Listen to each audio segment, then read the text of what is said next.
আসসালামু আলাইকুম সুপ্রিয় ছাত্রছাত্রীবৃন্দ, কাছে ও দূরে তোমরা যে যেখানে আছো, আশা করছি তোমরা ভালো আছো, সুস্থ আছো।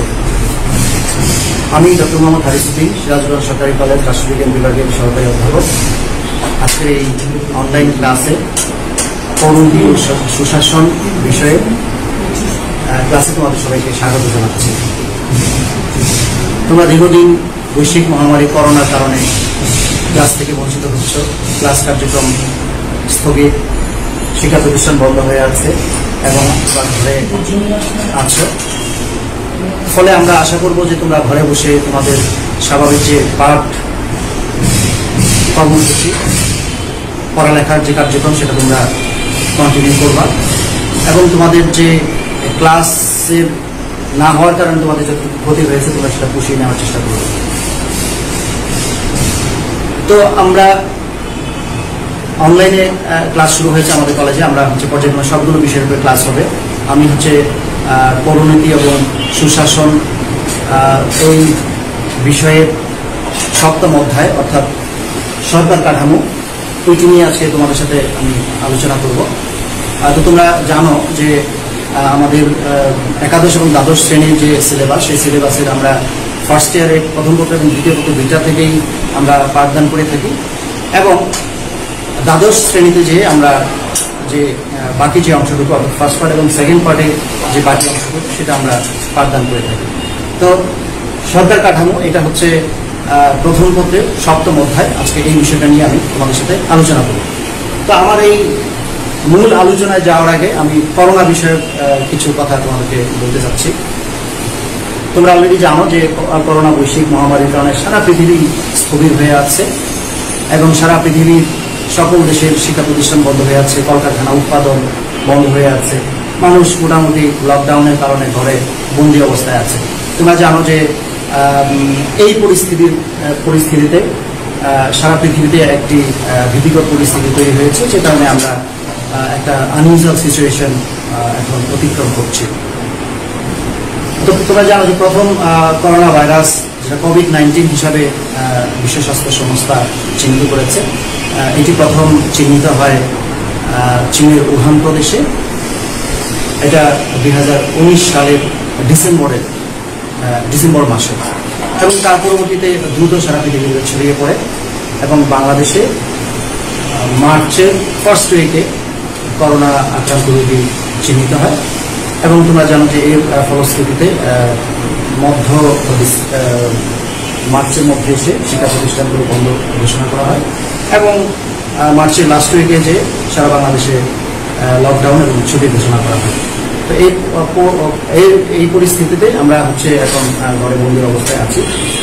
তো এখন যে করোনার তোমরা জানো যে নির্দিষ্ট কোনো প্রতিষেধক নেই এবং কোনো টিকা আবিষ্কৃত হয়নি। তো আসার কথা হলো যে সারা পৃথিবীতে এখনো পর্যন্ত প্রায় 100 প্রজেক্ট এখন চলমান অবস্থায় আছে। কোনো প্রজেক্ট এনিম্যাল ট্রায়ালে আছে, কোনো প্রজেক্ট এখন হিউম্যান ট্রায়ালে আছে। তো আমরা আশা করছি যে খুব স্বল্প সময়ের মধ্যে একটা কার্যকরী টিকা আবিষ্কৃত হবে এবং সেটা যদি চলে আসে তাহলে আমরা এই সিচুয়েশন থেকে মুক্ত পাবো ইনশাল্লাহ। তো এটা আসলে সহজসাধ্য কোনো কাজ নয়। সারা পৃথিবীর বিজ্ঞানী এবং ভাইরোলজিস্ট যারা তারা কাজ করে যাচ্ছে। তোমরা যেন মাইক্রোসফটের যিনি প্রতিষ্ঠাতা, তিনি অলরেডি বলেছেন তিনি একটা ভ্যাকসিন প্রজেক্টের সাথে আছে, জন হপকিন্স ইউনিভার্সিটির যে প্রজেক্ট চলমান তার সাথে আছে। তিনি আশা প্রকাশ করেছেন যে এন্ড অফ দিস ইয়ার আমরা একটা কার্যকর ভ্যাকসিন আমরা পেয়ে যাব। কিন্তু হতাশার কথাও আছে। কোনো বিজ্ঞানী বলার চেষ্টা করেছেন যে এটি একটি ভয়ঙ্কর ভাইরাস, বারবার তার জেনেটিক চেঞ্জ হয়ে যাচ্ছে, ফলে তার লক্ষণগুলো বদলে যাচ্ছে। ফলে যতক্ষণ পর্যন্ত না এই ভাইরাসকে খুব ভালোভাবে জানা যাচ্ছে, তথ্য বিজ্ঞানীদের কাছে আসছে, ততক্ষণ পর্যন্ত একটা কার্যকরী ভ্যাকসিন আসবে না, এটা অনেকে বলার চেষ্টা করেছেন। তবু আমরা আশাবাদী যে খুব দ্রুত যেহেতু সারা পৃথিবীর সকল বিজ্ঞানীরা মাঠে নেমেছে, কাজ করে যাচ্ছে, একই দ্রুত কার্যকরী ভ্যাকসিন চলে আসবে। তো যতক্ষণ পর্যন্ত না আসছে ততক্ষণ পর্যন্ত আমাদের এই করোনা ভাইরাসকে ফাঁকি দিতে হবে এবং এই করোনা ভাইরাসকে ফাঁকি দিয়ে আমাদের জীবন জীবিকার প্রয়োজনে আমাদের স্বাভাবিক যে কার্যক্রম সেটি চালু করতে হবে। তো এখন এই করোনা ভাইরাস থেকে মুক্ত থাকার জন্য আমাদের কি কি করা দরকার আমি খুব সংক্ষেপে বলে তারপরে হচ্ছে আমার মূল যে আলোচনা সেখানে আমি চলে যাবো। তোমরা যারা 3 মাস ধরে ঘরে বসে আছো, তোমাদের কতগুলো কাজ করতে হবে, লাইফস্টাইলে তোমার একটা পরিবর্তন নিয়ে আসতে হবে। সেটা হচ্ছে যে যাতে করে তোমার ভেতরে ইমিউনিটি বাড়ে এবং রোগ প্রতিরোধ ক্ষমতা দিতে পারে, সেই জন্য তোমার লাইফস্টাইলে পরিবর্তন নিয়ে আসতে হবে, তোমার খাদ্যাভ্যাসে পরিবর্তন নিয়ে আসতে হবে। তো লাইফস্টাইল পরিবর্তন হলো যে বাইরে যাওয়া যাবে না যখন তখন, পর্যাপ্ত নিরাপত্তা ছাড়া। বাংলাদেশের যে স্বাস্থ্য মন্ত্রণালয় এবং স্বাস্থ্য অধিদপ্তর তারা কতগুলো নীতিমালা এবং স্বাস্থ্যবিধি জারি করেছে, সেগুলো পরিপূর্ণভাবে মেনে চলতে হবে এবং খুব প্রয়োজন ছাড়া বাইরে যাওয়া যাবে না। 2 নম্বর হচ্ছে যে খাদ্যাভ্যাসের পরিবর্তন আনতে হবে, বিশেষ করে হচ্ছে সব ধরনের সফট ড্রিঙ্কস এবং ড্রাগ থেকে মুক্ত থাকতে হবে, এবং হচ্ছে স্ট্রিট ফুড খাওয়া যাবে না, ফাস্ট ফুড খাওয়া যাবে না, সফট ড্রিঙ্কসগুলো অ্যাভয়েড করতে হবে, এবং হচ্ছে লেবু জাতীয় যে ফল আছে সেগুলোকে বেশি করে খেতে হবে, যেমন কমলা, লেবু, এই সমস্ত ফল খেতে হবে, এবং আঁশযুক্ত খাবার খেতে হবে, জিঙ্ক জাতীয় খাবার কিংবা সাপ্লিমেন্ট গ্রহণ করতে হবে, এবং ভিটামিন ডি জাতীয় যে খাবারগুলো আছে সেগুলো নিতে হবে। এবং ডাক্তাররা বলার চেষ্টা করছেন যে ডেইলি অন্তত 15 মিনিট রোদে থাকতে হবে, তাহলে এটা শরীরের রোগ প্রতিরোধ ক্ষমতাকে বৃদ্ধি করে। তো এই কাজগুলো করতে হবে, এবং এই কাজগুলো যদি আমরা করতে পারি তাহলে আমাদের ভেতরে রোগ প্রতিরোধ ক্ষমতা বাড়বে এবং হচ্ছে আমরা এই করোনাকে ফাঁকি দিতে পারবো, কিংবা করোনার এই রোগ থেকে আমরা মুক্ত থাকতে পারবো। তো একটা জিনিস মনে রাখতে হবে যে আমাদের বাড়িতে যে সমস্ত শিশু এবং বৃদ্ধ আছে তাদেরকে একটু টেক কেয়ার করতে হবে কোনোভাবেই, যাতে তারা এই ভাইরাসে আক্রান্ত না হয়। তো এইগুলো যদি আমরা মোটামুটি মেনে চলি এবং স্বাস্থ্যবিধি যদি মেনে চলি, তাহলে আশা করা যায় যে আমরা এই করোনা থেকে মুক্ত থাকতে পারবো। তো যাই হোক, তোমরা সবাই সুস্থ থাকো, এবং যতক্ষণ পর্যন্ত না আমরা স্বাভাবিক জীবনে পৌঁছে যাই, স্বাভাবিক জীবন আমাদের শুরু হয়, ততক্ষণ পর্যন্ত আমাদেরকে সুস্থ থাকতে হবে, এবং তোমরা সবাই সুস্থ থাকো এই প্রত্যাশা করি। এবং আমরা যে ধর্মের আছে না কেন, আমরা আমাদের সৃষ্টিকর্তার কাছে প্রার্থনা করবো যেন এই সিচুয়েশন থেকে আমাদেরকে মুক্তি দেয়, এবং এই করোনা ভাইরাসের যে মহামারী সারা পৃথিবীতে ছড়িয়ে যাচ্ছে তা থেকে আমরা মুক্তি পাই, এবং আমাদের বাংলাদেশ রক্ষা পাই, আমাদের বাংলাদেশের মানুষগুলো যাতে ভালো থাকে। রাষ্ট্রপতি শাসিত সরকার ব্যবস্থা বলতে আমরা বুঝবো যে দেশের সরকারের প্রধান হচ্ছে মানে রাষ্ট্রপ্রধান, অর্থাৎ সমুদ্রের ক্ষমতা রাষ্ট্রপ্রধানের হাতেই থাকবে, এরকম একটা ব্যাপার। এই সংসদীয় ব্যবস্থাকে আবার 2 ভাগে ভাগ করেছেন, একটা হচ্ছে এককেন্দ্রিক সরকার ব্যবস্থা এবং একটা হচ্ছে যুক্তরাষ্ট্রীয় সরকার ব্যবস্থা। অর্থাৎ সংসদীয় সরকার ব্যবস্থাটাও এককেন্দ্রিক এবং যুক্তরাষ্ট্রীয় হতে পারে, আবার রাষ্ট্রপতি শাসিত সরকার ব্যবস্থাটাও এককেন্দ্রিক এবং যুক্তরাষ্ট্রীয় হতে পারে। এটা হচ্ছে অধ্যাপক লিখকের সরকার শ্রেণীবিভাগ। এর বাইরেও কন্টেম্পোরারি ওয়ার্ল্ডে নানা দৃষ্টিকোণ থেকে আধুনিক রাষ্ট্রবিজ্ঞানীরা সরকারের শ্রেণীবিভাগ করেছেন, এবং সেইটা যদি আমি খুব সংক্ষেপে বলি আর কি, সেটা এরকম যে এক্সিকিউটিভ এবং লেজিসলেচারের মধ্যে ক্ষমতার বন্টনের ভিত্তিতে সরকারকে 2 ভাগে ভাগ করেছেন। একটা হচ্ছে রাষ্ট্রপতি শাসিত সরকার ব্যবস্থা, একটা হচ্ছে সংসদীয় সরকার ব্যবস্থা। এটা একটা, আরেকটা হচ্ছে যে পাওয়ার শেয়ারিং বা ক্ষমতার শেয়ারিং এর ভিত্তিতে সরকারকে 2 ভাগে ভাগ করেছেন। আমি হচ্ছে চার্টে আর যাচ্ছি না, জাস্ট আমি রিড আউট করি, তোমরা একটু মনে রাখো, তাহলেই যথেষ্ট হবে আমি মনে করি। সেটা হচ্ছে ফেডারেল এবং ইউনিটারি, যেটা যেখানে বলার চেষ্টা করেছি আমি, এককেন্দ্রিক এবং যুক্তরাষ্ট্রীয়। ফেডারেল এবং এটা হচ্ছে পাওয়ার শেয়ারিং এর ভিত্তিতে, অর্থাৎ পাওয়ার যদি রাষ্ট্রের ক্ষমতাটাকে যদি বিকেন্দ্রীকরণ করে কতগুলো প্রদেশে প্রাদেশিক সরকারের হাতে দিয়ে দেওয়া হয়, তাহলে সেটা হবে ফেডারেল, যেমন মার্কিন যুক্তরাষ্ট্র। এবং হচ্ছে এককেন্দ্রিক, যেটা যেমন বাংলাদেশ হচ্ছে একটা এককেন্দ্রিক সরকার ব্যবস্থা, কারণ এখানে কোনো প্রদেশ নাই, এখানে একটাই মাত্র সেন্ট্রাল গভর্নমেন্ট আছে, এবং সেই সেন্ট্রাল গভর্নমেন্ট হচ্ছে পাওয়ারটাকে ইউজ করে থাকে। এটা একটা ব্যাপার। আরেকটা হচ্ছে যে অর্থনীতির ভিত্তিতে সরকারকে আবার 2 ভাগে ভাগ করেছেন, বিশেষ করে বর্তমান সময়ের রাষ্ট্রবিজ্ঞানীরা, মার্ক্সীয় রাষ্ট্রবিজ্ঞানীরা সেভাবে দেখার চেষ্টা করে যে একটা হচ্ছে ক্যাপিটালিস্ট সরকার, আর একটা হচ্ছে সোশ্যালিস্ট বা ক্যাপিটালিস্ট, একটা হচ্ছে ডেমোক্রেটিক সরকার বা পুঁজিপতি সরকার আর কি, পুঁজিবাদী সরকার। সভরেন্টির ভিত্তিতে সরকারকে আবার 2 ভাগে ভাগ করেছেন কিছু রাষ্ট্রবিজ্ঞানী। একটা হচ্ছে গণতন্ত্র, একটা হচ্ছে স্বৈরতন্ত্র, যেটা আমরা ডেমোক্রেটিক এবং টাইরানিক বলি সেটা। এবং ধর্মের ভিত্তিতেও কেউ সরকারের শ্রেণীবিভাগ করার চেষ্টা করেছেন, যেমন কেউ বলেছেন যে সেকুলার স্টেট এবং হচ্ছে থিওক্রেটিক স্টেট, ধর্মভিত্তিক রাষ্ট্র এবং ধর্মনিরপেক্ষ রাষ্ট্র। তো ধর্মভিত্তিক রাষ্ট্রের অস্তিত্ব পৃথিবীতে আছে, যেমন আমরা যদি অ্যাবসলিউট থিওক্রেটিক স্টেটের কথা চিন্তা করি, তাহলে ইসরায়েল একটা ভালো উদাহরণ হতে পারে। ইরান একটা থিওক্রেটিক স্টেট, তারপর সৌদি আরবকে আমরা একটা থিওক্রেটিক স্টেট বলতে পারি, ভ্যাটিকান সিটি একটা থিওক্রেটিক স্টেট ধর্মের ভিত্তিতে, যদি আমরা এই বিভাজনটাকে মেনে নিই। এবং আরেকটি হচ্ছে সেকুলার স্টেট হচ্ছে ধর্মের, অর্থাৎ যেখানে ধর্মের আসলে কোনো ধরনের পৃষ্ঠপোষকতা বা কোনো ধর্মের বিশেষ ধর্মকে প্রাধান্য দেওয়া হয় না, তো সকল ধর্মকে সমানভাবে দেখা হয়, এরকম রাষ্ট্র ব্যবস্থা। তো কোনো রাষ্ট্র ব্যবস্থার চরিত্র যদি এরকম হয়, সকল ধর্মের প্রতি সমান ভাবে দেখা হবে, কোনো ধর্মের বিশেষ আনুকূল্য বা পৃষ্ঠপোষকতা দেওয়া হবে না, তাহলে এই ধরনের সরকারকে হচ্ছে সেকুলার স্টেট বলা হয়। এই হচ্ছে আমাদের মোটামুটি আজকের আলোচনা। সরকারের শ্রেণী বিভাগ নিয়ে আমরা আলোচনা করলাম। তো এটা তোমরা তোমাদের যে যাদের কাছে বইপত্র আছে, যে বই হোক না কেন, সেটা তোমরা একটু দেখবা, তাহলে আশা করি যে এই বিষয়গুলো আরো ক্লিয়ার হয়ে যাবে। এবং এই বিষয়ের উপরে যদি তোমাদের কোনো কমেন্টস থাকে বা কোনো রিকোয়েস্ট থাকে বা আরো কিছু জানার থাকে, তাহলে তোমরা হচ্ছে কমেন্টস বক্সে যদি তোমরা শেয়ার করো, তাহলে আমরা পরবর্তী ক্লাসে এগুলো নিয়ে আলোচনা করবো। তো সবাই ভালো থাকো, সুস্থ থাকো, এই প্রত্যাশা আজকে শেষ করছি। আমরা সরকার কাঠামো, এটি হচ্ছে তোমাদের পৌরনীতি এবং সুশাসন প্রথম পত্রের 7ম অধ্যায়। এই অধ্যায়টা আমরা আজকে আলোচনা করব। তো এই অধ্যায়টা আলোচনা করলে আমাদের যে আমরা কি কি বিষয়ে জানতে পারবো, অর্থাৎ আমাদের লার্নিং আউটকামটা কি, সেটা আমরা একটু দেখি। এই সরকার কাঠামো এই অধ্যায়টা যদি আমরা আলোচনা করি বা স্টাডি করি, তাহলে আমরা হচ্ছে সরকার ব্যবস্থা সম্পর্কে জানতে পারবো, এবং সরকারের যে কার্যক্রমগুলো আছে সেই কার্যক্রমগুলো সম্পর্কে আমরা জানতে পারবো। রাষ্ট্র ব্যবস্থা সম্পর্কে আমাদের একটা ধারণা হবে, রাষ্ট্রের যে উপাদানগুলো আছে সেগুলো সম্পর্কে আমরা জানতে পারবো। এবং হচ্ছে রাষ্ট্রের যে 3টা গুরুত্বপূর্ণ স্তম্ভ, আইন, শাসন এবং বিচার বিভাগ, সেগুলো কার্যাবলী এবং তার যে একটির সাথে আরেকটির যে সম্পর্ক, এই সমস্ত বিষয়গুলো সম্পর্কে আমাদের ধারণা হবে। এবং একই সাথে আমরা সরকারের মধ্যে যে চেকস অ্যান্ড ব্যালেন্স বলে একটা ব্যাপার আছে, সেগুলো আমরা জানতে পারবো। বিচার বিভাগের স্বাধীনতা কি এবং বিচার বিভাগের স্বাধীনতা আসলে কেন প্রয়োজন, এই বিষয়গুলো আমরা জানতে পারবো। এগুলো হচ্ছে আমাদের লার্নিং আউটকাম। তো প্রথমে আমাদের জানতে হবে সরকার কি। তোমরা জানো যে সরকার হচ্ছে রাষ্ট্রের যে 4টি গুরুত্বপূর্ণ উপাদান আছে, তার একটি উপাদান হচ্ছে সরকার।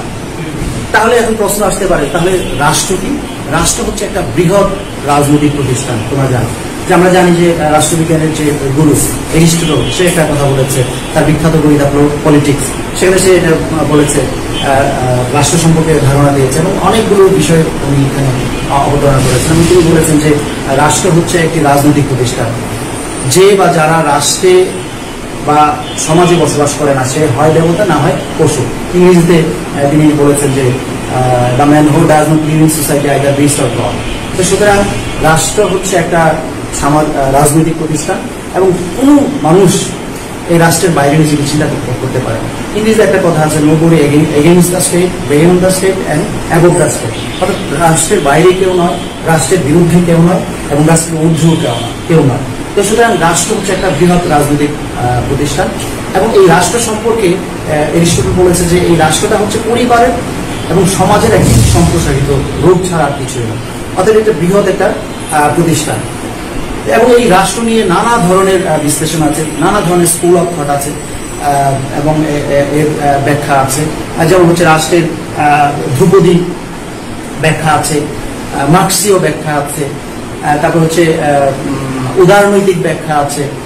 এই সমস্ত ব্যাখ্যায় আমরা যাচ্ছি না, আমরা শুধু এইটুকু জানি আপাতত যে রাষ্ট্র হচ্ছে একটি রাজনৈতিক প্রতিষ্ঠান, এবং মানুষ নিজের প্রয়োজনে চুক্তি করে এই রাষ্ট্র তৈরি করেছে মানুষের স্বাভাবিক নিরাপত্তার জন্য, মানুষের বুদ্ধিভিত্তিক বিকাশের জন্য এবং নিরাপত্তার জন্য। এই রাষ্ট্রের একটি গুরুত্বপূর্ণ উপাদান হচ্ছে সরকার। তো অন্যান্য উপাদানগুলো কি? রাষ্ট্রের অন্যান্য উপাদানগুলোর মধ্যে আছে যেমন হচ্ছে নির্দিষ্ট ভূখণ্ড, জনগণ এবং সার্বভৌমত্ব। এর বাইরে আরো উপাদান আছে, যেমন কন্টিনিউটি বা ধারাবাহিকতা। রাষ্ট্রের যদি ধারাবাহিকতা না থাকে, তাহলে সেই রাষ্ট্রকে রাষ্ট্র বলা যায় না। একটা ধারাবাহিকতা থাকতে হবে, অর্থাৎ রাষ্ট্রের ভেতরের যে মানুষ, সেই মানুষ হচ্ছে রাষ্ট্রকে বাঁচিয়ে রাখে। আরেকটা হচ্ছে স্বীকৃতি। আমরা জানি যে যেমন আমরা 1971 সালে যখন পাকিস্তানের বিরুদ্ধে দীর্ঘ 9 মাস লড়াই করে আমরা স্বাধীন হলাম, স্বাধীন হওয়ার পরে যখন বাংলাদেশের স্বাধীনতা ঘোষণা দেওয়া হলো, তখন কিন্তু বিভিন্ন রাষ্ট্র আমাদেরকে স্বীকৃতি দিতে শুরু করলো। তোমরা জানো যে প্রথমে নেপাল আমাদেরকে স্বীকৃতি দিয়েছে, তারপরে আমাদের রাষ্ট্র ভারত স্বীকৃতি দিয়েছে, এবং তার পরবর্তীতে অন্যান্য রাষ্ট্রগুলো আমাদের স্বীকৃতি দিয়েছে। তো সুতরাং এইগুলো হচ্ছে রাষ্ট্রের উপাদান। তার একটা গুরুত্বপূর্ণ উপাদান হচ্ছে সরকার। তাহলে সরকার কি? ক্ষুদ্র অর্থে সরকার বলতে বোঝায় যে রাষ্ট্রের শাসন, আইন এবং বিচার বিভাগ এবং তার সাথে সংশ্লিষ্ট যে ব্যক্তিবর্গ রয়েছে তাদের সমষ্টিকে বোঝায়। বৃহৎ অর্থে সরকার বলতে বোঝায় যে রাষ্ট্রের অভ্যন্তরে যে জনগোষ্ঠী আছে সেই জনগোষ্ঠী হচ্ছে আসলে সরকারের একটা অংশ। কেননা কারণ হচ্ছে আমরা জানি যে জনগণই হচ্ছে সরকার ভোটের মাধ্যমে নির্বাচন করে। তো সুতরাং সরকার বলতে আসলে রাষ্ট্রের বৃহৎ অর্থে সমুদায় জনগোষ্ঠীকে বোঝায়। বাংলাদেশের সংবিধানে তোমরা জানো যে আর্টিকেল 7-এ বলা আছে যে রাষ্ট্রের সমুদায় ক্ষমতার মালিক হচ্ছে জনগণ। তার মানে হচ্ছে রাষ্ট্রের মালিকানা হচ্ছে আসলে জনগণের হাতে। তো সুতরাং সরকার হচ্ছে এমন একটি সংগঠন বা এমন একটি এমন কতগুলো ব্যক্তিবর্গ যাদেরকে জনগণ ভোট দিয়ে নির্বাচিত করে এই রাষ্ট্রের কার্যক্রম পরিচালনার জন্য এবং জনগণের নিরাপত্তা বিধান করার জন্য। এরকম একটা সংগঠনকে বলা হচ্ছে সরকার। তা আমরা এরপরে দেখব যে এই সরকার নিয়ে বিভিন্ন রাষ্ট্রবিজ্ঞানী নানা ধরনের কথা বলার চেষ্টা বলেছেন। প্রথম রাষ্ট্রবিজ্ঞানী এরিস্টটল এই সরকারের একটা শ্রেণীবিভাগ করার চেষ্টা করেছেন। তিনি যে শ্রেণীবিভাগ করেছেন এটা হচ্ছে পৃথিবীর প্রথম রাষ্ট্রের শ্রেণীবিভাগ। অর্থাৎ আমরা জানি যে জিওগ্রাফি এবং কান্ট্রি ভেদে সরকারের ধরন এবং রূপ ভিন্ন রকম হয়ে থাকে। এখন এই ভিন্ন ধরনের সরকার কি কি সেগুলো আমরা দেখব। আমরা প্রথমে দেখব যে এরিস্টটল সরকারের শ্রেণীবিভাগ, অর্থাৎ তিনি কিভাবে সরকারের শ্রেণীবিভাগ করেছেন সেগুলো আমরা একটু দেখার চেষ্টা করব।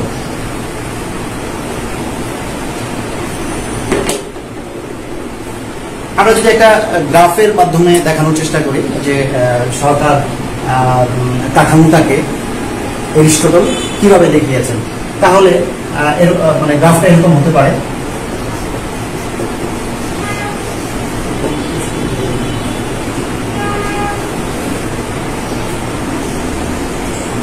অর্থাৎ এরিস্টটল সরকারের শ্রেণী বিভাগ করতে চেয়ে দুইটা প্রিন্সিপালকে উনি ফলো করেছেন। একটা হচ্ছে শাসকের সংখ্যা, এর উপর ভিত্তিতে সরকারের শ্রেণী বিভাগ, এবং আরেকটি হচ্ছে উদ্দেশ্য বা লক্ষ্যের দিক থেকেও তিনি সরকারকে শ্রেণী বিভাগ করার চেষ্টা করেছেন। সেটাই আমরা দেখব।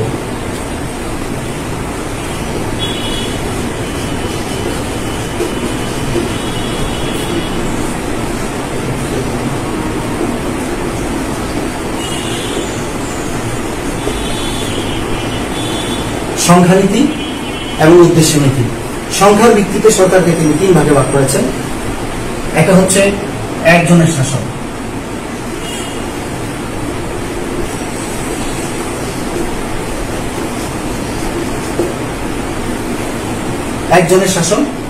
এরপরে হচ্ছে তিনি বলেছেন কতিপয়ের শাসন,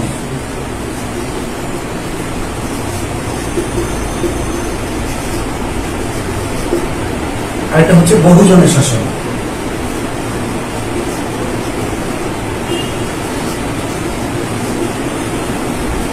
সংখ্যার ভিত্তিতে তিনি 3 ভাগে ভাগ করেছেন, এবং এই একজনের শাসনকে আবার 2টি উদ্দেশ্য, অর্থাৎ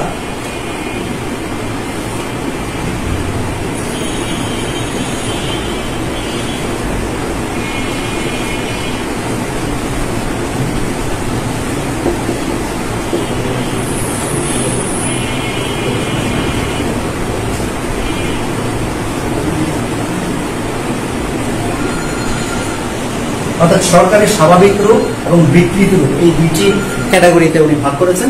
ভাগ করে উনি বলার চেষ্টা করেছেন একজনের শাসনের স্বাভাবিক রূপ হবে রাজতন্ত্র,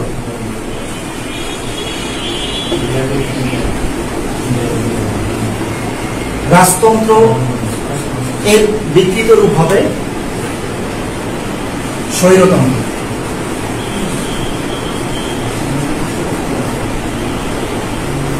একজনের শাসন অর্থাৎ রাষ্ট্রের শাসন ক্ষমতা যখন একজনের হাতে থাকে, এইরকম একটা সরকার ব্যবস্থার দুইটা রূপ হতে পারে। অর্থাৎ যদি সেটা স্বাভাবিক রূপ হয়, জনকল্যাণকামী হয়, তাহলে সেটা হবে রাজতন্ত্র। আর যদি সেটা জনকল্যাণ বা জন আকাঙ্ক্ষার বিপরীত অবস্থান গ্রহণ করে, তাহলে সেটা হবে স্বৈরতন্ত্র। কতিপয়ের শাসন, কতিপয়ের শাসনকে আবার উনি দুই ভাগে ভাগ করেছেন। একটাকে বলা হচ্ছে অভিজাততন্ত্র বা অ্যারিস্টোক্রেসি।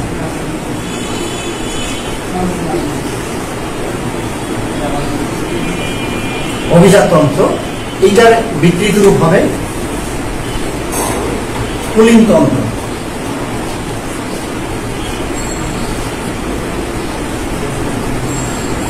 এটাকে ধনিকতন্ত্র বলে।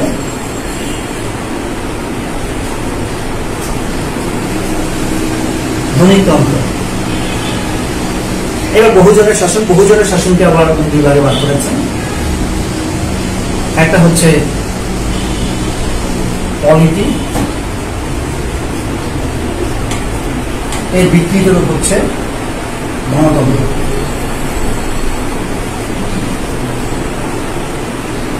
তার মানে তোমরা এখানে দেখতে পাচ্ছ পরিষ্কারভাবে যে এরিস্টটল সরকারের যে শ্রেণীবিভাগটা করেছেন, সেখানে উনি দুইটা প্রিন্সিপালকে ফলো করেছে। একটা হচ্ছে সংখ্যানীতি, একটা হচ্ছে উদ্দেশ্য নীতি। অর্থাৎ শাসকের সংখ্যার ভিত্তিতে সরকারকে উনি তিন ভাগে ভাগ করেছে। সেটা এক নম্বরে হচ্ছে যে একজনের শাসন, অর্থাৎ শাসনভার যদি একজনের হাতে থাকে, তাহলে এটা এক ধরনের সরকার ব্যবস্থা হতে পারে। এখন এই একজনের শাসন ব্যবস্থাকে আবার দুই ভাগে ভাগ করেছেন, অর্থাৎ উদ্দেশ্যের ভিত্তিতে বা নীতির ভিত্তিতে।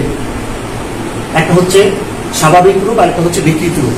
তাহলে একজনের শাসন যদি স্বাভাবিক সরকার ব্যবস্থা হয়, অর্থাৎ সেটা যদি জনকল্যাণকামী হয়, জনগণের ম্যান্ডেটের ভিত্তিতে হয়, জন আকাঙ্ক্ষার ভিত্তিতে হয়, তাহলে সেটা হবে রাজতন্ত্র। তার মানে হচ্ছে রাজতন্ত্রকে এরিস্টটল ভালো সরকার ব্যবস্থা হিসেবে স্বীকৃতি দিয়েছেন। আর এই রাজতন্ত্র অর্থাৎ রাষ্ট্রের ক্ষমতা যে ব্যক্তির হাতে থাকবে, অর্থাৎ একজন ব্যক্তির হাতে থাকবে, সে যদি এই ক্ষমতাটাকে জনগণের বিরুদ্ধে ব্যবহার করে, নিজের স্বার্থ চরিতার্থের জন্য ব্যবহার করে, নিজের ইন্টারেস্টকে ম্যাক্সিমাইজ করার জন্য ব্যবহার করে, তাহলে সেটা হবে স্বৈরতন্ত্র। অর্থাৎ জন আকাঙ্ক্ষার বিপক্ষে যে একজনের শাসন ব্যবস্থা বা সরকার ব্যবস্থা, সেই সরকার ব্যবস্থাকে এরিস্টটল বলেছে স্বৈরতন্ত্র। তারপর আমরা দেখি যে দুই নম্বরে সংখ্যানীতিতে উনি বলেছেন যে কতিপয় শাসন, অর্থাৎ রাষ্ট্র ব্যবস্থা বা সরকারের ক্ষমতা যদি কতিপয় ব্যক্তির হাতে থাকে, তাহলে সেটা হবে কতিপয়ের শাসন। এবং এইটাকে আবার তিনি স্বাভাবিক এবং বিকৃত এই দুইটি অর্থেই উনি দেখিয়েছেন।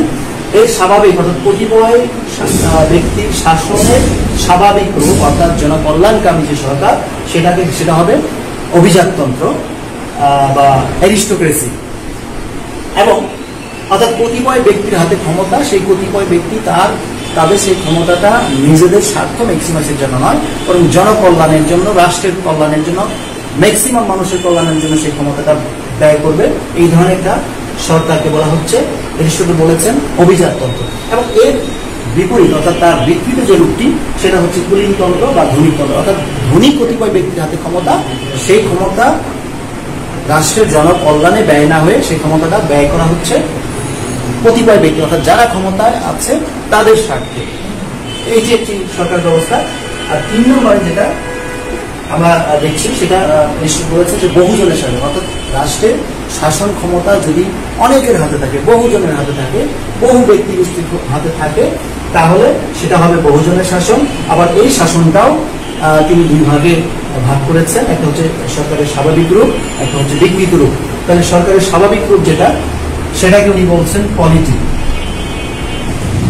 অর্থাৎ বহুজনের হাতে রাষ্ট্রের ক্ষমতা, সেই ক্ষমতা বহুজন রাষ্ট্রের কল্যাণে, জনগণের কল্যাণে ব্যয় করছে। এই ধরনের একটা সরকার ব্যবস্থাকে উনি বলছেন, এরিস্টটল বলেছেন পলিটি। আর তার যদি বিকৃত হয়, অর্থাৎ এই মানে বহু ব্যক্তি তার রাষ্ট্রের ক্ষমতা যদি জনকল্যাণে ব্যয় না করে নিজেদের, অর্থাৎ যারা ক্ষমতায় আছে, ক্ষমতাশীলদের কল্যাণে ব্যয় করে তাহলে সেটা হবে গণতন্ত্র। তার মানে তোমরা পরিষ্কার দেখতে পাচ্ছ যে আসলে গণতন্ত্রকে এরিস্টটল ভালো অর্থে দেখে নাই, যদিও এখন পৃথিবীতে গণতন্ত্রের জয় জয়কার চলছে এবং গণতন্ত্রকে সবচেয়ে জনকল্যাণকামী সরকার ব্যবস্থা হিসাবে চিহ্নিত করা হচ্ছে। এটা হচ্ছে এরিস্টটল সরকারের শ্রমিক। তিনি হচ্ছে প্রায় 2500 বছর আগে প্রায় 50টি রাষ্ট্র পর্যালোচনা করে এবং রাষ্ট্রের সংবিধান পর্যালোচনা করে তিনি হচ্ছে সরকারের শ্রেণীবিভাগ করেছেন এবং তিনি সংবিধানের একটি কাঠামো দাঁড় করিয়ে দিয়েছেন।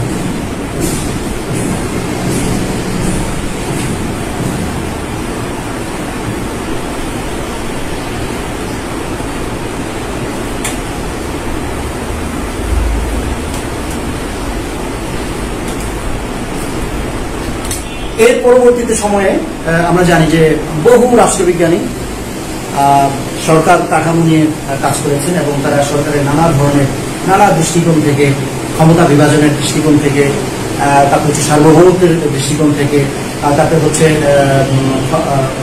শাসন বিভাগ এবং আইন বিভাগের যে ভারসাম্য এর ভিত্তিতে সরকারের শ্রেণী বিভাগ করার চেষ্টা করেছেন। এর মধ্যে বহু রাষ্ট্রবিজ্ঞানী আছে, যেমন আমি যদি এখন বলি যে এলেন আর বল, তারপর ম্যাকাইভার, মন্টেস্কু, রুশু, জ্যাজেক রুশু তোমরা জানো, ফরাসি রাষ্ট্রবিজ্ঞানী। এরা হচ্ছে সরকারের নানাভাবে সরকারের শ্রেণী বিভাগ করেছেন। এর মধ্যে দুইটা হচ্ছে সবচেয়ে গুরুত্বপূর্ণ মনে করা হয়, একটা হচ্ছে মেরিয়ট এবং একটা হচ্ছে লিকক, অর্থাৎ লিকক। তা আমি হচ্ছে লিককের যে সরকারের শ্রেণী বিভাগ, যেটাকে আধুনিক সরকারের শ্রেণী বিভাগ হিসাবে চিহ্নিত করা হয়, লিককের সরকারের শ্রেণী বিভাগটা কি আমি তোমাদের দেখানোর চেষ্টা করব। অধ্যাপক লিককের সরকারের শ্রেণী বিভাগ।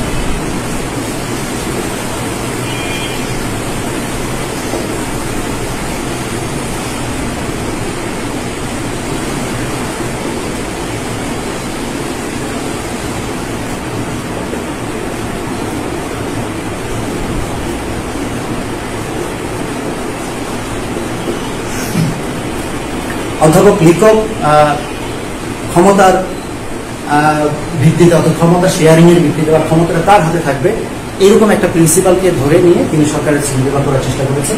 সেটা আমরা দেখি। আমি একটা গ্রাফের মাধ্যমে এটা উপস্থাপন করার চেষ্টা করি।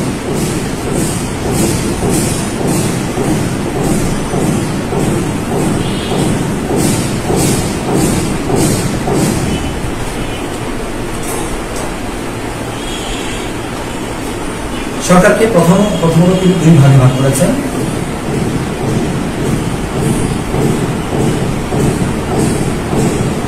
একটা হচ্ছে গণতন্ত্র,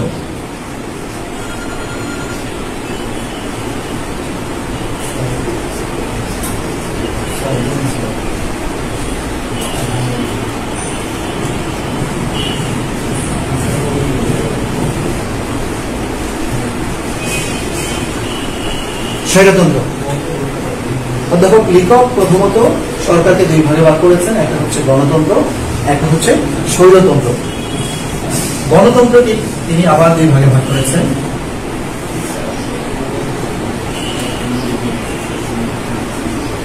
রাজতন্ত্র,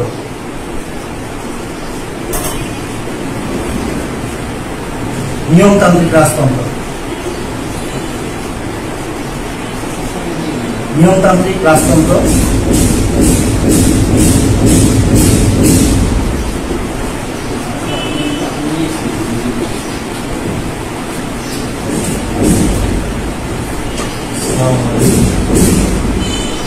প্রজাতন্ত্র।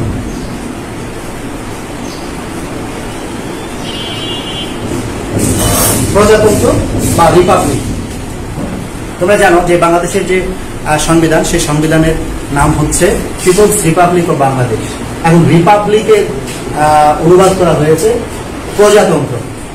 আসলে পৃথিবীর অনেক দেশ তার সংবিধানের প্রজা শব্দটি রাখে নাই, তারা হচ্ছে রিপাবলিক শব্দটাই ব্যবহার করেছে, কিংবা জনতা তন্ত্র এরকম ব্যবহার করা যায়। অনেকে বলার চেষ্টা করছে যে আসলে রিপাবলিকের যথার্থ অনুবাদ প্রজাতন্ত্র হয় না, জনতাতন্ত্র কিংবা জনগণের তন্ত্র এরকম একটা কিছু হতে পারে আর কি। যেমন একজ্যাক্ট কোনো শব্দ আমি এখনো পাইনি, তো আমি এটাকে প্রজাতন্ত্র হিসাবেই রাখতে চাচ্ছি, এবং হচ্ছে অধ্যাপক লিকক এই শব্দটি ব্যবহার করেছেন। এখন নিয়মতান্ত্রিক রাজতন্ত্রকে তিনি আবার দুইটা ভাগে ভাগ করেছেন। একটা হচ্ছে যুক্তরাষ্ট্রীয় সরকার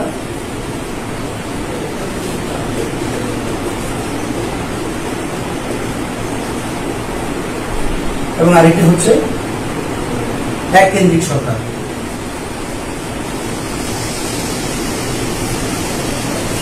এককেন্দ্রিক সরকার এটাকে আবার কেউ কেউ বলার চেষ্টা করেন, লিখেছেন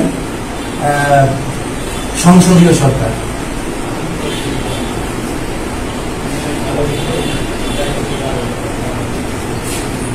এককেন্দ্রিক বা সংসদীয় সরকার, যাই হোক আমরা এককেন্দ্রিক সরকারই বলি।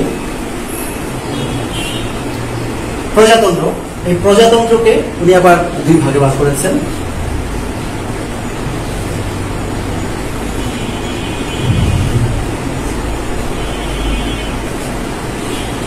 একটি হচ্ছে সংসদীয় সরকার,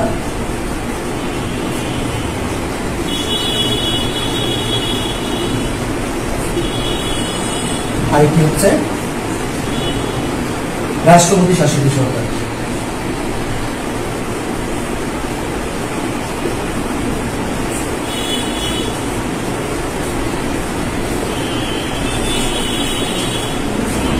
প্রজাতন্ত্রকে দুই ভাগে ভাগ করেছে, একটা হচ্ছে সংসদীয় সরকার এবং আরেকটি রাষ্ট্রপতি শাসিত সরকার ব্যবস্থা। এখন এই প্রত্যেকটাকে আবার দুইটা করে ভাগ করেছেন। সংসদীয় সরকারকে উনি আবার দেখানোর চেষ্টা করেছেন এককেন্দ্রিক সরকার,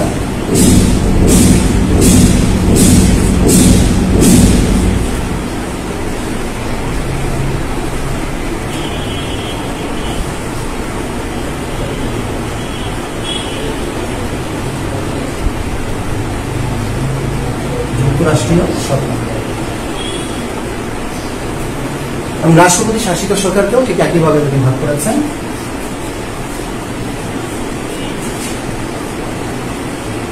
এককেন্দ্রিক সরকার,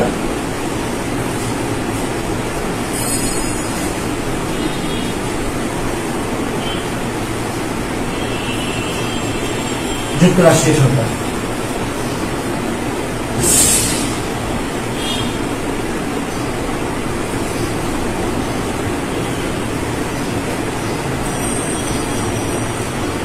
অধ্যাপক লিখকের এই হচ্ছে সরকারের শ্রেণীবিভাগ। তিনি প্রথমত ক্ষমতার যে প্রয়োগের ভিত্তিতে সরকারের শ্রেণীবিভাগ করেছেন, অর্থাৎ এই ক্ষমতাটা আসলে ক্ষমতার মালিকানাটা বা রাষ্ট্রের মালিকানাটা সেটা কি জনগণের থাকবে নাকি একজন টাইরানিক সরকারের হাতে থাকবে, এর ভিত্তিতে। তো এভাবে তিনি হচ্ছে প্রথমে ভাগ করেছেন গণতন্ত্র এবং স্বৈরতন্ত্র হিসাবে। গণতন্ত্রকে উনি আবার দুইটা ভাগ করেছেন, একটা হচ্ছে নিয়মতান্ত্রিক রাজতন্ত্র এবং একটা হচ্ছে প্রজাতন্ত্র, যেটাকে আমরা রিপাবলিক বলছি। তো রাজতন্ত্র এক সময় ছিল, কিন্তু এখন আর এরকম পিওর অ্যাবসলিউট মোনার্কি এখন পৃথিবীতে কোথাও নেই। এখন হচ্ছে নিয়মতান্ত্রিক রাজতান্ত্রিক ব্যবস্থা প্রচলিত আছে। এরকম একটা যদি উদাহরণ আমরা দিই তাহলে হচ্ছে ব্রিটেন একটা এক্সাম্পল হতে পারে এবং জাপান একটা নিয়মতান্ত্রিক রাজতান্ত্রিক সরকার ব্যবস্থার চমৎকার উদাহরণ এটি। এবং এই নিয়মতান্ত্রিক রাজতান্ত্রিক ব্যবস্থাকে আবার দুই ভাগে ভাগ করেছেন। একটা হচ্ছে যুক্তরাষ্ট্রীয় সরকার, এবং সেটা যদি ফেডারেল সিস্টেম হয়, যেমন হচ্ছে যুক্তরাজ্য, অর্থাৎ যুক্তরাজ্য বলতে আমরা ব্রিটেনকে বুঝি, এবং আরেকটি হচ্ছে এককেন্দ্রিক সরকার, অর্থাৎ